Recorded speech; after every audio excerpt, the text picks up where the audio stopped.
Correctly. I know how to do a ton, but I don't want to mess things up, so I usually take it to the shop. Cool, awesome. Well, I trust you guys. Give me the camera. Okay. All right, Okay, bye. Give me the camera. Okay, here.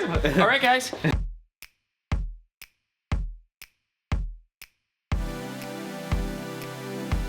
you guys. Sounds good. All right. Have fun. Bye. Bye. Seriously, see you guys. Okay. There he goes. All right. And he's gone. I totally forgot Josh was coming today. I know, me too. We gotta film this video like ASAP. Okay, let's just introduce ourselves. Okay, hi, I'm Mike. And you know what, I actually have an idea. We can make this more cool. Like, what are we gonna do? I'll show you. All right.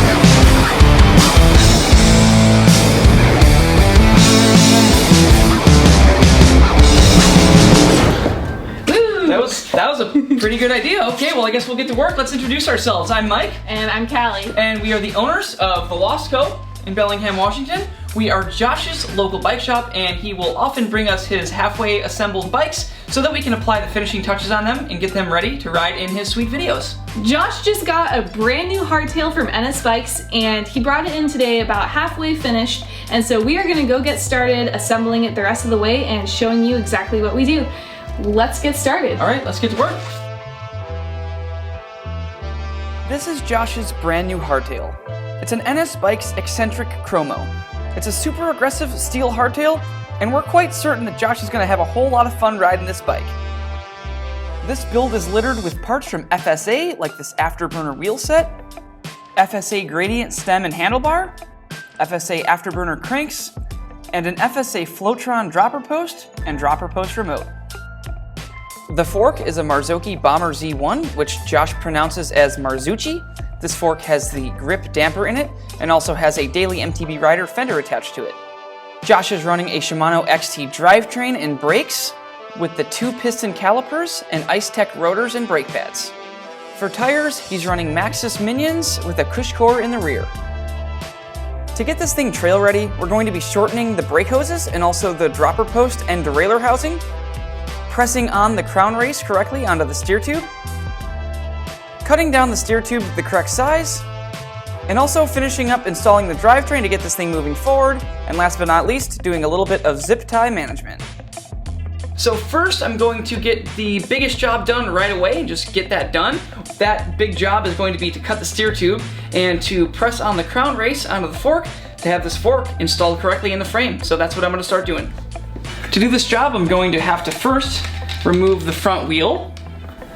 Then I'm going to remove the brake hose mount on the fork, put the little bolt aside so I don't lose it. And then I'm going to remove the brake caliper from the bottom of the fork and store the bolts in the fork so I don't lose them. Then I usually just take the brake and I just kind of wrap it around the bars just like that so it's not flopping around. And now that the brake is completely uninstalled, I'm going to loosen the pinch bolts on the side of the stem. So now that this is nice and loose, we are going to be able to remove the fork from the bike, but I take this EVT fork transfer tool, and this basically just sits into the steer tube, and you can just push this down as you pull out the fork, and then your handlebars aren't hanging and you won't lose all of your headset spacers and whatnot to the floor. And this is exactly how Josh brought it to us. He got the crown race for the headset just kind of sitting on there on the steer tube right here. He does not have a crown race press tool, so that's what we're here for. So we're going to take the crown race press, pound this thing onto the crown race, and get it sitting where it's gonna sit for a long time and install this thing back on the bike correctly after cutting the steer tube. I'm gonna put a little bit of grease on the bottom of the steer tube right where this crown race is gonna sit so that this thing doesn't creak. Then I'm just gonna slide on the crown race, and then I'm going to get my crown race installation tool, from Ice Tools. This is my little preferred one. It's really small and compact. It's actually really good for an at-home mechanic. And basically all you do is you just slide this guy down onto there and then use the steer tube as a slide hammer. And boom. Now the crown race is successfully pressed onto the fork steer tube, and now all I have to do is wipe off the excess grease, cut the steer tube to size, and install it back into the bike. Before I cut down the steer tube, I have to pop it back in the bike and make a little cut into the steer tube to measure exactly how long I'm going to cut it. So I'm not just cutting this thing blind and making it too short or too long. So I'm gonna pop this lower bearing on real quick and put the fork back in the frame for just a second. And by the way, if you guys would like a more detailed video on how to install a fork, you guys can check that out on our YouTube channel, which Josh will probably link up in this corner here. Josh wants 2 spacers on top of the stem, and then I'm going to take a little scratchy pick tool, and I'm going to scratch a mark into the steer tube. And so I'm going to actually cut the steer tube just a couple millimeters shorter than this mark that I etched in, so that there's enough space for the top spacer to have a little bit of a gap in between the top of that spacer and the top of the steer tube itself, so that when I put the top cap and bolt in there, it's going to tighten it up and it's not going to bottom out and cause play in the headset. So now I'm just going to grab my pipe cutter, cut this thing to the perfect length, and then we're going to set the star nut in there and then put this thing back in the bike, and the big job is done and out of the way. Yay.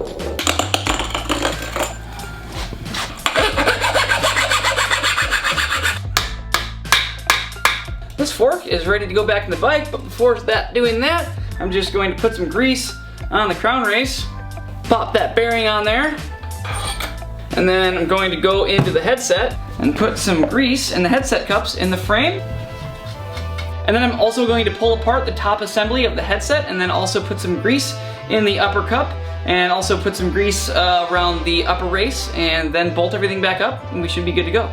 So next we need to kind of get all these cables organized because I'm not going to be able to adjust the shifting until I get the housing cut because it's really, really long. Look at this. So we're definitely going to have to take at least like 6 inches off of this, and while we're at it we are going to also put some heat shrink on these guys because I'm going to be cutting both the brake lines and the housing for the shifting and the dropper post at the same time. So this is the perfect time to do that when everything's already cut. So that's going to be the next step.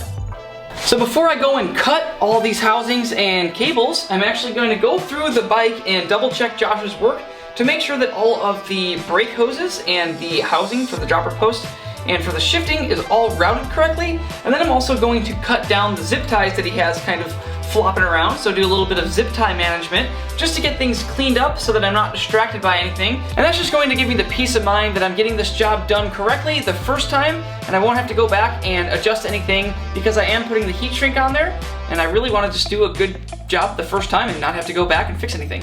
So now let's get to clipping some zip ties, and for that I'm going to use a nail clipper, and that's because the nail clippers are actually going to cut the zip ties completely flush so that there's not a sharp edge hanging off which might cut your leg if you crash.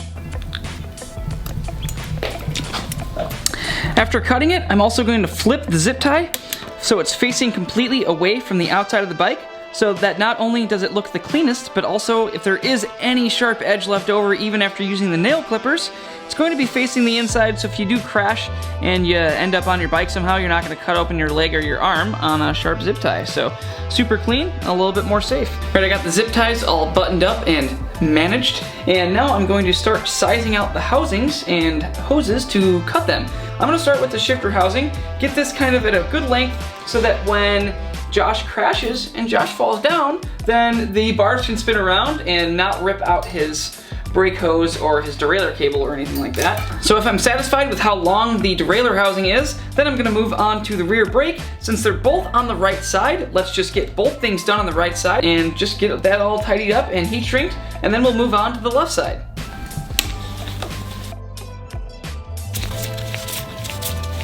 Now I'm just matching up the heat shrink. So you wanna get this as long as you possibly can so that the heat shrink and the cables and housing and everything are all as tidy as you possibly can get them. And the reason why I'm putting heat shrink on the cables and housing is because A, it looks really nice, and B, it's also going to keep your cockpit super quiet so that your cables aren't rattling around while you're riding. And if you do this, you will seriously notice a instant increase in how quiet your bike is. So I would highly recommend doing this.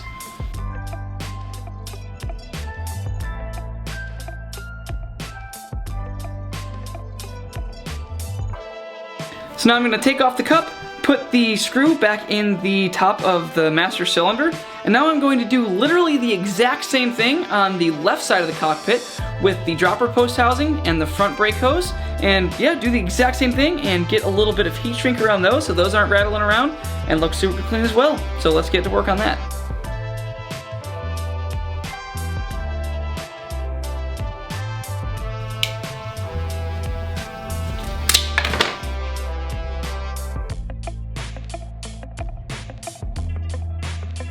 Alright, now that I've got all that stuff situated, I'm now going to actually remove the right side of the cockpit. So I'm going to take off the brake lever on the right side for the rear brake, and also the shifter. I'm doing this because I'm going to now play with some fire in the shop, and I'm going to actually use heat to shrink this heat shrink. If you try to shrink the heat shrink when it's kind of kinked like this, then there's going to be a bunch of little bubbles kind of showing in here. But if you unattach everything from the handlebar and lay it out flat, then it's actually going to look a whole lot better and the end result will be much nicer.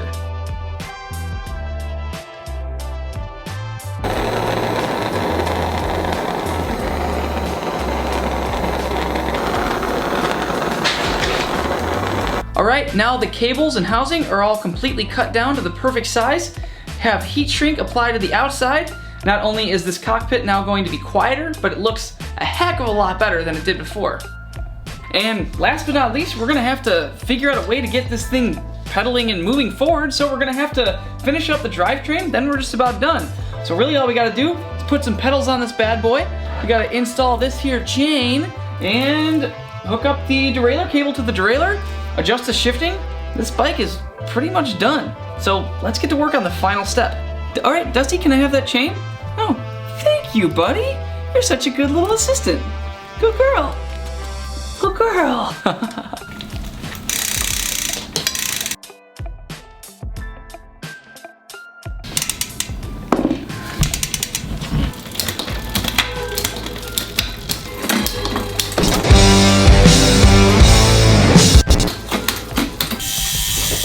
Man, I think this bike is all done. I got the brakes adjusted now and the shifting's all adjusted, and yeah, now I'm just gonna put this thing on the ground and I'm just gonna make sure that the stem is perfectly straight, aligned with the front tire, and I'm gonna torque the pinch bolts on the side on the faceplate. I've already measured out the brake levers to make sure that they're both the same distance from the grips to make sure that he has really good ergonomics on the bars. I've already adjusted the shifter position and all that stuff. I think this bike is good, so man, I think Josh is going to be stoked. This looks like a super fun bike. It's got a really good build on it, so yeah, I'm stoked for him to come. We'll set up his air pressure for him when he comes into the shop in his Sport, and just make sure that everything is exactly how he likes it, but I think that this thing is completely good to go. Last but very not least is to install the Daily MTB Rider top cap, and this bike is officially done. Sweet! So we just got Josh's new bike all dialed in. It turned out awesome. It went from this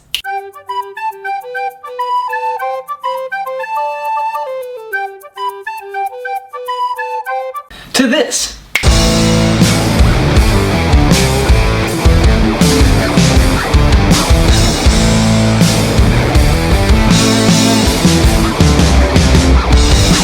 Alright, well, I guess all that's left to do is play the waiting game. Josh should be here tomorrow morning to pick up his new bike, and I think he's going to be pretty excited because it turned out pretty dang nice. So let's just wait until then. Meanwhile, back in the lowlands.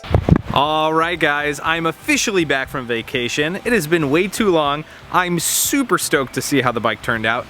And I'm very curious what Mike and Callie came up with while I was gone. I'm sure it was great. Anyway, let's go see the bike. Whew. Ooh, lots of work going on. Mike, I can only imagine what you and Callie had going on. You were just waiting for me to come in to put that tire up there, weren't you? This 26-inch Minion? Yeah. I don't think you have a 26-inch bike, do you? Dude, look at this shirt. What is it? Yeah, that's cool. It's a cool business that we know of. But here's the real thing. Oh, wait. Oh, don't. What are the wigs over here, dude? This is like one Don't sec. ask I gotta questions. I gotta see what these look Don't ask. like. Hey, this is not about wigs, okay? This is about your bike. Come over here. Is it bad that I want to try these on? The wigs, if you want to wear a wig and then get on your bike, I think that would actually be acceptable, so. Is this what you guys did? No. No. No. They're just cleaning cloths. Yeah. All right, Mike. So, tell us what you did, man. How was the whole build? It was pretty good. I mean, you know, you did a pretty good job of putting it together. Okay, stop lying. What? It was terrible. It was pretty good. I'm not gonna lie. Brakes were adjusted good. You put the cush core in. Yes. Which, seriously, a big thumbs up to that, because I don't like putting cush cores in. Yeah, dude, I think it's all set up. You just gotta put some air in your Marzucci. Yeah. The Marzucci Bomber. Am I saying that right? No, I'm not. no, it's Marzoki. Oh, this is awkward. Besides that, though, cable routing, everything was. Cables were routed great. I just did a little bit of zip tie management, and also, of course, I always do this. Heat shrink the old. Mike, this is. I hope that people from all over just come to pay you and Callie to shrink rink their shrinky dink their cables. Shrek rink. So Mike, Callie, thank you guys both so much. The Lost Co. I love the rebranding. I love the shirts that you're definitely going to see me wearing. But more importantly, I love you guys always take care of my bikes, and that means a ton to me. So now all I have to do is get this thing out, wait for the snow to melt, and go try it out. So cool. Yeah. All right, you guys know what time it is. Don't spend too much time watching me and these guys, whatever they did while they put my bike together. But get out there, ride your bike. You guys ready for this? And make sure you do it Every day. every day.